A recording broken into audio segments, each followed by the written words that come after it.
Par centaines, parfois par milliers, les lycéens ont manifesté un peu partout en France contre la réforme des retraites, bloquant de manière improvisée la circulation comme ici, place de l'Opéra à Paris. Certains ont érigé des barrages devant leurs établissements, barrages vite levés par les forces de l'ordre. On a voulu faire une chaîne humaine pour garder le lycée en grève.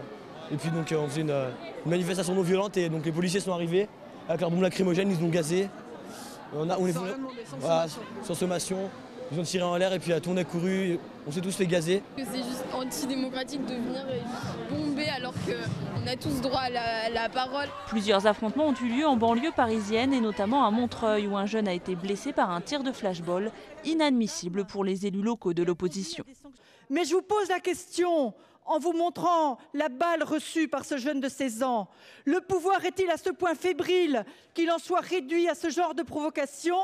Que vaut donc un pouvoir politique et quelle est sa légitimité quand il en est réduit à tirer sur ses enfants?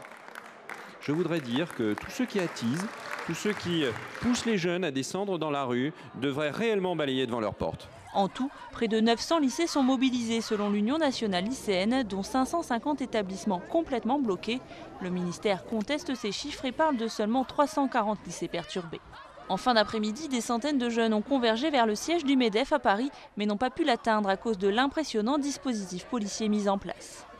Il envoie les forces de l'ordre, il utilise tout simplement la force pour apaiser cette mobilisation et ça c'est quand même l'exemple d'une politique immature que mène le gouvernement qui a peur de cette mobilisation pour essayer de contrer. Mais ça, les jeunes ils ne se laisseront pas faire, ils continueront de se mobiliser sur la réforme des retraites, qu'il y ait des CRS ou non, qu'il y ait des policiers ou non les matins devant les établissements. Sans attendre la 5e journée nationale de mobilisation contre la réforme des retraites samedi, de nombreuses assemblées générales de lycéens et d'étudiants se sont d'ores et déjà prononcées pour d'autres rassemblements vendredi dans toute la France.